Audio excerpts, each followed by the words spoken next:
Okay, let's unpack this. We received a really thought-provoking question from you, our Yeah. listener.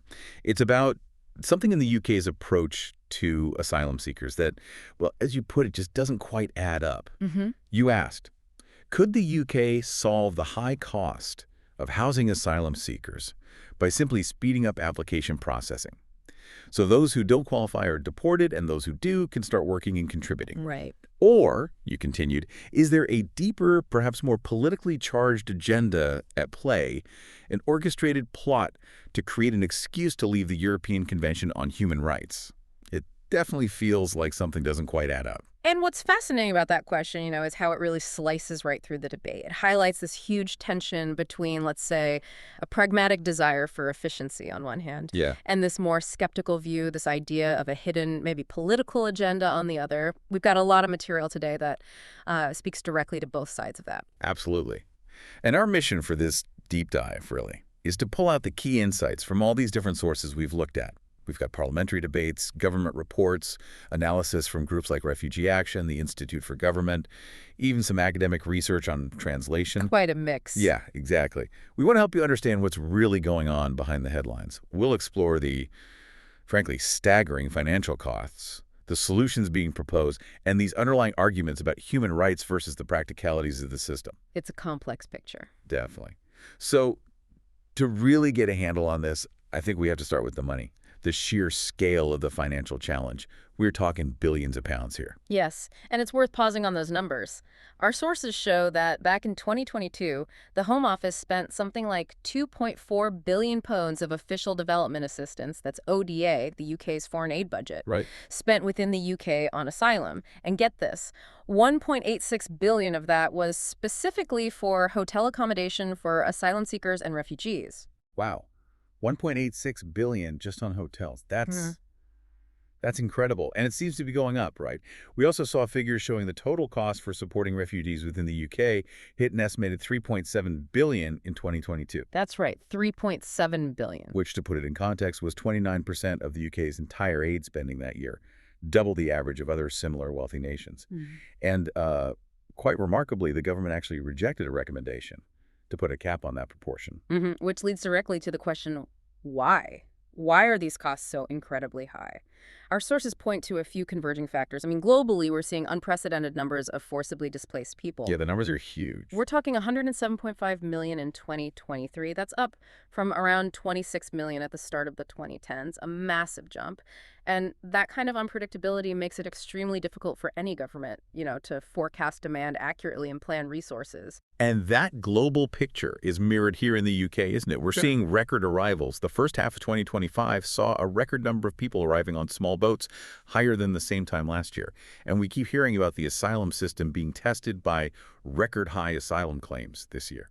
And all that pressure is then, well, it's compounded by this ongoing issue, the backlog. The sheer number of undecided cases. We saw comments from a barrister in one source looking back at 2023. They noted how the drive to clear the backlog actually led to rushed decisions, poor assessments. Oh, right. So trying to fix it made it worse. In some ways, yes. It resulted in a surge in appeals, which ironically created an even bigger backlog down the line, and financially. The Home Office reportedly overspent by £6.4 billion in July 2024, mostly due to the pressure on asylum support, which itself is driven by, slow decision-making. It's a bit of a vicious cycle. It really sounds like it. So, okay, we've got these massive costs, this growing backlog. It brings us right back to the first part of your question, listener. Doesn't it seem logical, almost obvious, that speeding things up would cut costs? Yeah. Deal with applications faster, remove those not eligible, let those who are eligible work and contribute. It certainly sounds like common sense on the face of it, and many people argue exactly that, quite forcefully. They'd say, granting asylum seekers the right to work is probably the most straightforward, practical, and frankly dignified solution to the accommodation costs issue. Right. The idea being, instead of costing the taxpayer, they become taxpayers. Precisely. They could be contributing to the economy, paying taxes, filling skills gaps, perhaps. And it's striking, isn't it? One MP in our sources highlighted this very point. They said many asylum seekers have skills that they wish to bring to the workforce, things they wish to contribute. Yeah. They want to, quote, say thank you for sanctuary. But the feeling was the UK government does not see them as people with skills who can contribute in any meaningful way. Hmm. And that reflects a real historical tension in policy. It hasn't always been this restrictive. Before 2002, if you'd waited more than 6 months for an initial decision, you could apply for permission to work. Ah, okay. So it used to be different. Yes. Then that right was removed entirely, then partially brought back in 2005, but only if you'd waited over 12 months. And then in 2010, it was restricted even further, just to jobs on a very specific shortage occupation list. So a real tightening over time. And the effect of stopping people from working, what do the sources say about that?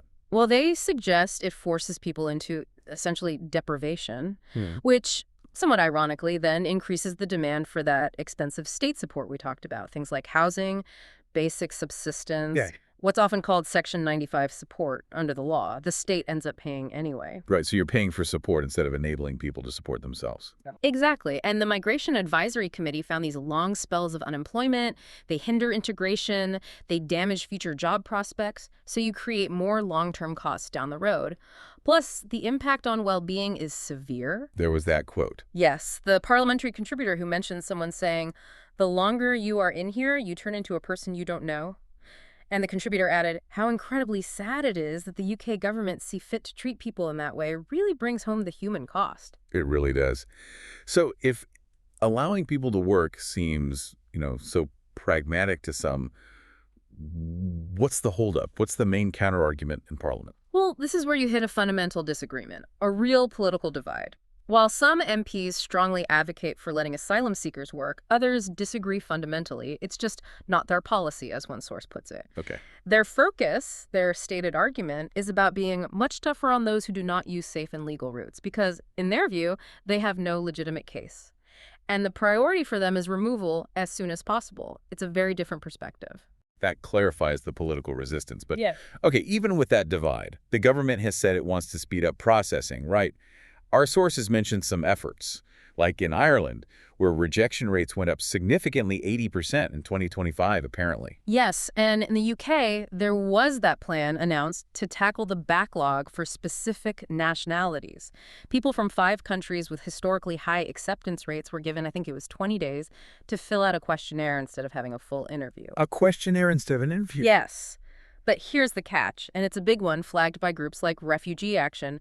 That form is only available in English. Only in English. Yes, and the official advice was to use online translation tools. Oh, wow. That sounds potentially very problematic. Hugely problematic. The concern is obvious, isn't it? If you don't properly understand complex questions, especially without legal help, you could easily undermine your own genuine claim. It puts this massive burden of accurate translation, legal understanding entirely onto vulnerable individuals.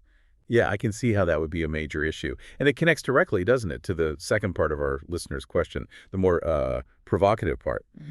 Is this an orchestrated plot to have an excuse to leave the European Convention on Human Rights? Exactly. Well, our sources don't explicitly confirm a secret plot as such. No, of course not. They definitely highlight policies and raise concerns that point towards a real tension with human rights principles and international law, including the ECHR itself.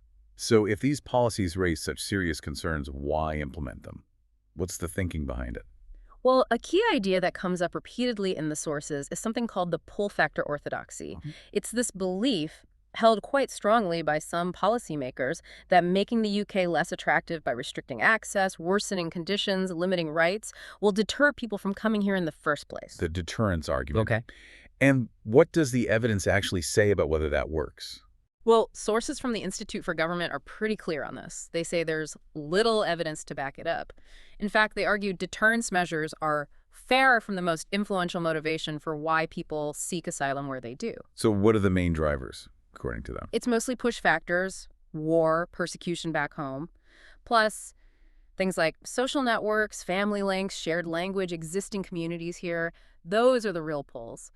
And interestingly, they also note many asylum seekers actually have little to no understanding of current asylum policies in the countries they're heading to. The deterrence message might not even be getting through. Right. So despite that lack of strong evidence, the UK has put policies in place based on this deterrence idea. We're talking about things like processing claims slowly, using those controversial accommodation sites like army bases and barges. Limiting the right to work, which we discussed. Detaining children, reducing rights depending on how someone arrived. The attempts to send people to Rwanda, treating claims as inadmissible if someone traveled through a safe third country. It's quite a list. It is, and that inadmissibility policy is particularly relevant here. Refugee Action explicitly describes it as flying in the face of human rights and refugee law. That speaks directly to the ECHR part of your question, listener, because the ECHR is fundamental to those rights. And the Rwanda scheme, too. The sources mention it faced serious and successive challenges to delivery, which again points to policies that seem to clash with existing international agreements like the ECHR, even if it's not always explicitly named in every challenge. It raises a broader point about these international treaties.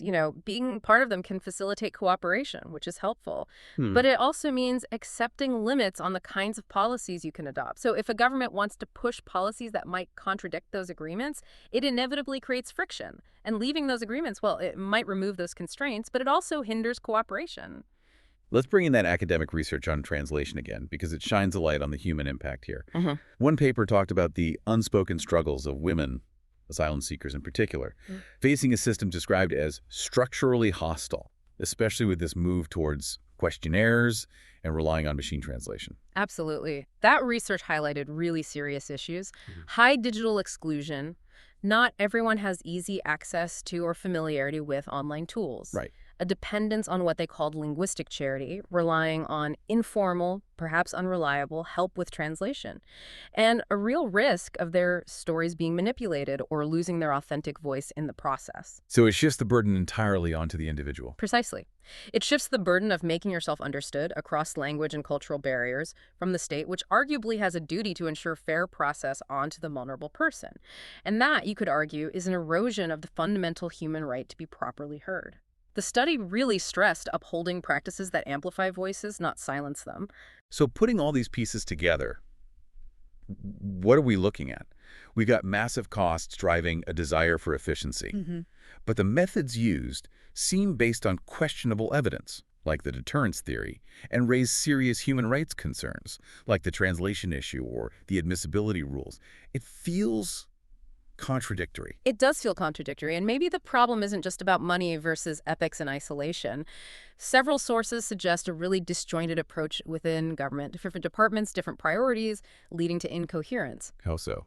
Well, for example, the Home Office might be primarily focused on security, on border control, on deterrence.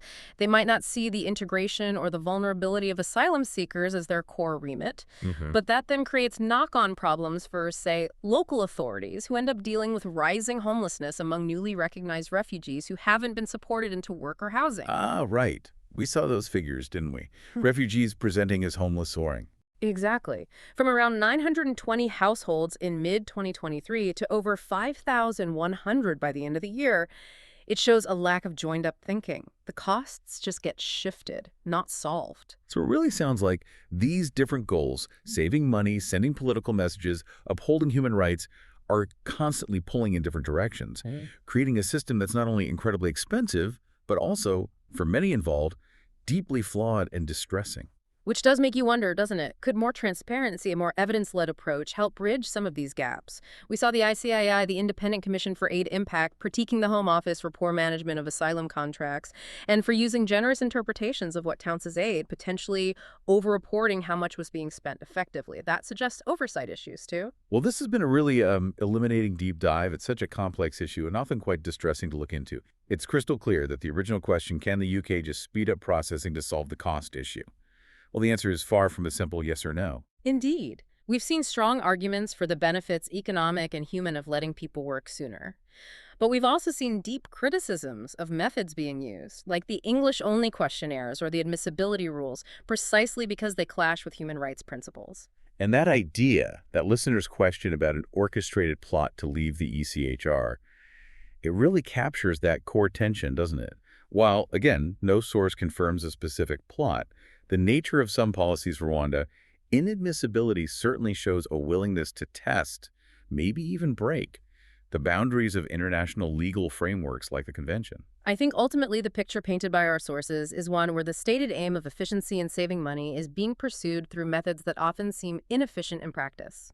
Methods that appear driven partly by political signaling and which undeniably raise profound human rights questions. It suggests a really complex, multi-layered set of motivations and challenges are at play. So for you, our listener, as you think about all this, perhaps consider this provocative thought to take away. In this time of record global displacement and rising costs, is the heavy focus on deterrence and restriction actually a sustainable path? Or does risk creating a system that's not only more expensive and less humane in the long run, but maybe even pushes more people towards the very irregular routes the policies claim they want to stop? What more could really be done to bridge that gap between cost efficiency and basic human rights in the asylum system? Thank you for joining us on this deep dive.